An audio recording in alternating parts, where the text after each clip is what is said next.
Anna just asked about the fact that in the book she talked about how the journey of transforming ourselves, and she just wanted to know a bit more about her work. So great question, thanks Anna.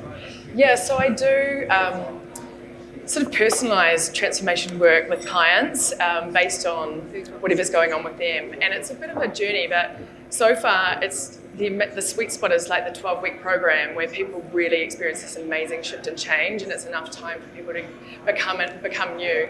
But it does involve a lot of sort of letting go of the old self that we don't actually really need, and it is calling for us to release it anyway.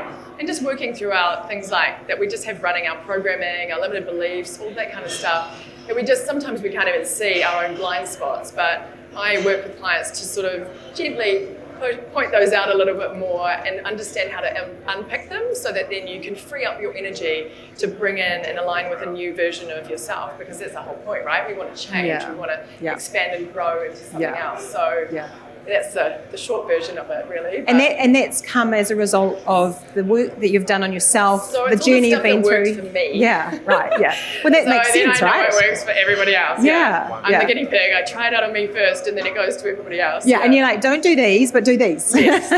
Excellent. All right, someone else at the front here.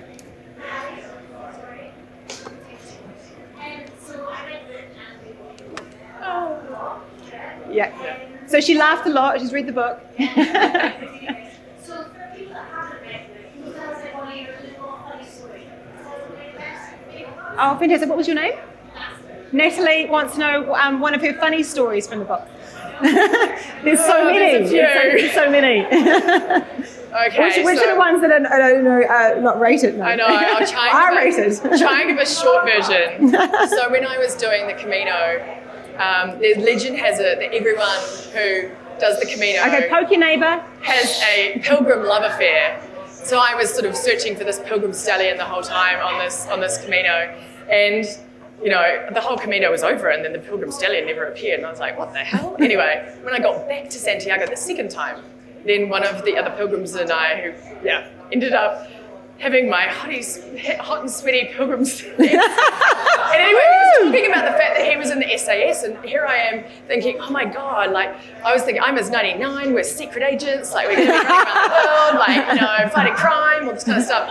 And anyway, when I was back in London, and he was in town for the week, and I was about to have a date with him the next night, and I was telling my creative team, these guys, I was like, oh my God, and I'm meeting SAS guy tomorrow night, and we're gonna have this hot day, and I'm basically his 99, blah, blah.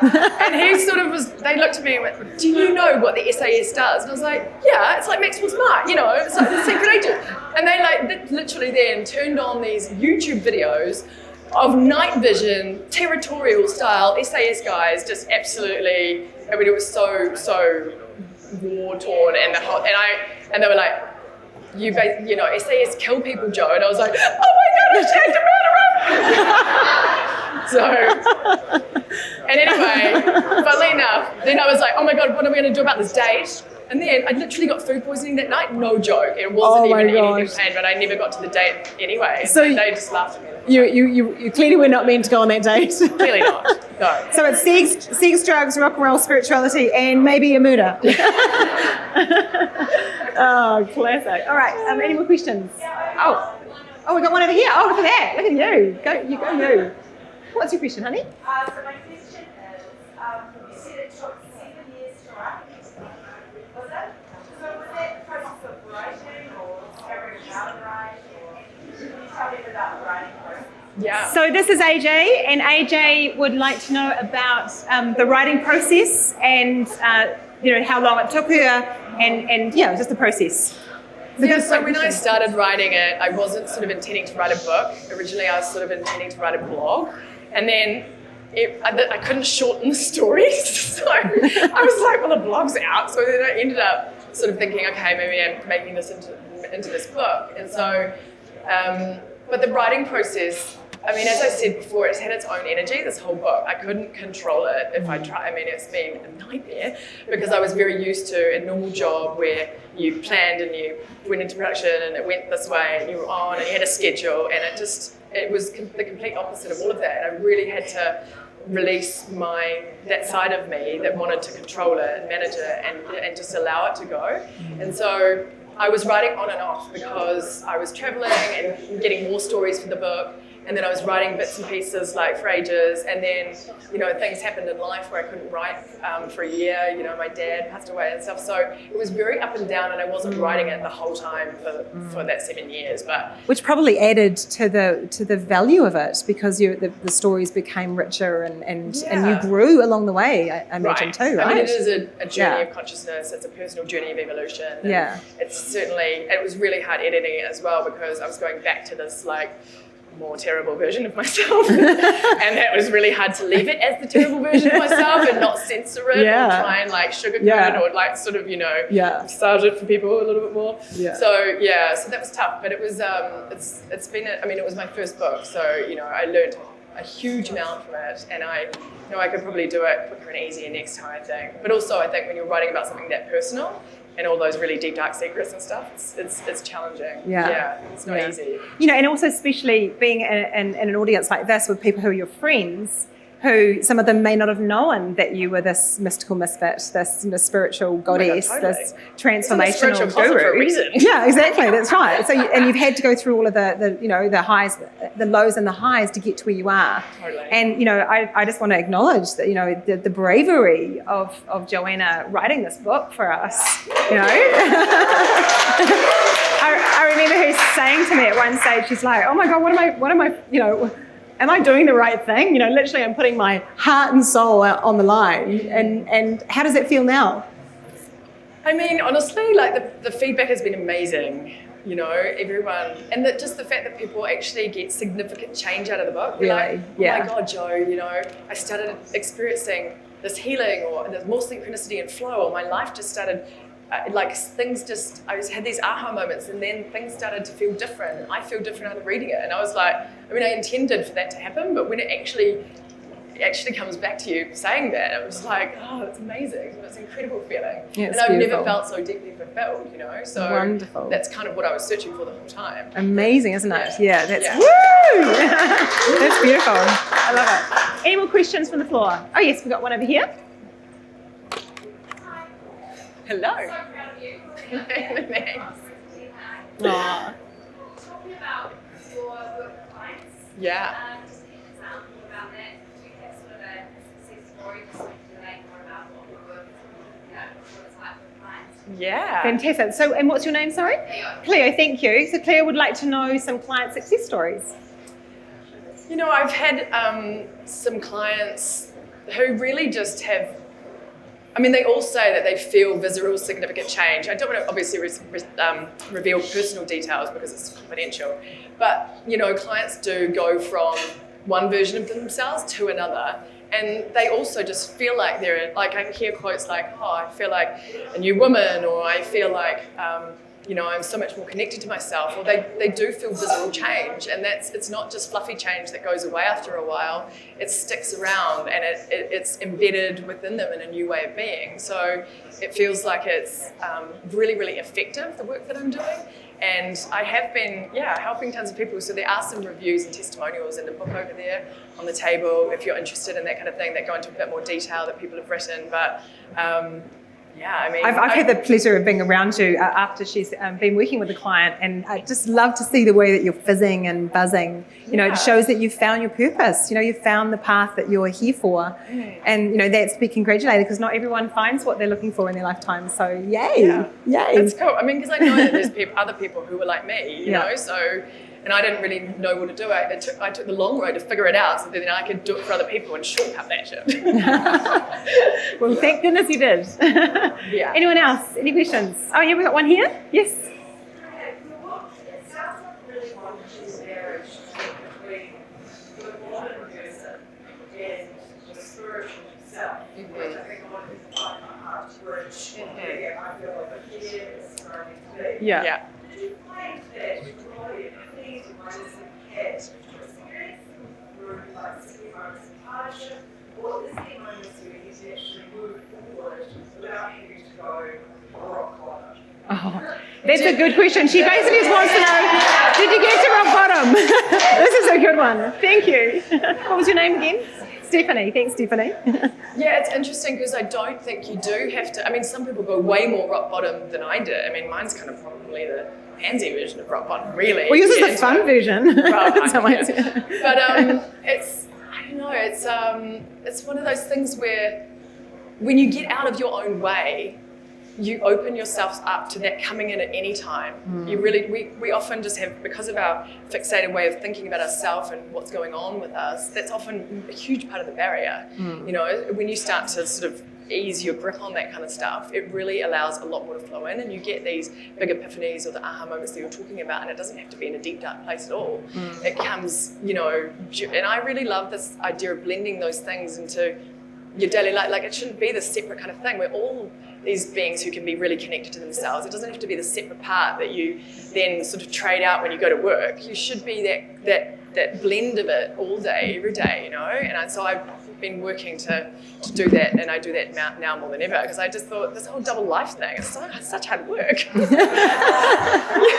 true. And you don't need to do it. And the funniest thing is that as soon as I started blending the two and just being upfront with people about it and talking about it more and bringing it up, like, people were really fascinated, for starters, and really accepting it. And they thought it was really courageous and amazing, you know? So it wasn't what I thought was going to happen at all. My version of all of that was very, very different to what in actuality came to be, Joanna, I think, thanks, Stephanie. I think one of the big pieces that I got out of the book was perhaps something that maybe you didn't mean for it to be this translation of it, but I can see how it is translating.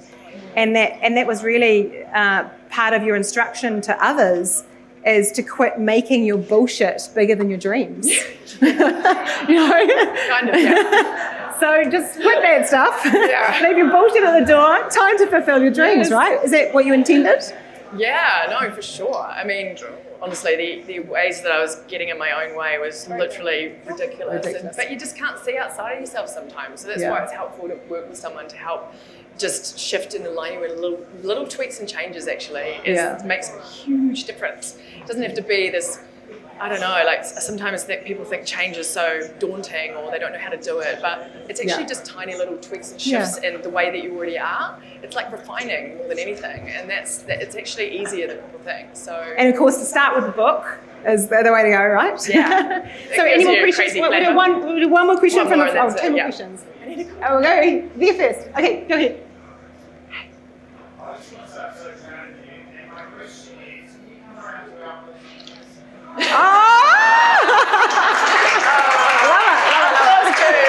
Nice one, Tunes. Woo! Excellent. Where will you go for dinner? I love it. So Tunes is asking who for dinner. I love it. Cheers, Tunes. Also, what? Well done. We've got one more question here. One more question.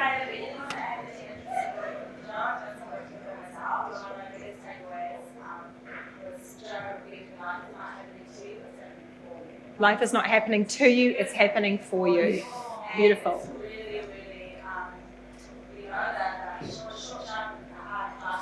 Yes. Yeah. Yeah. Woo! That's beautiful. So before we continue the drinking and shenanigans, what's next, honey? I know that you've got a special announcement to make. Oh, yes, I do. I was like,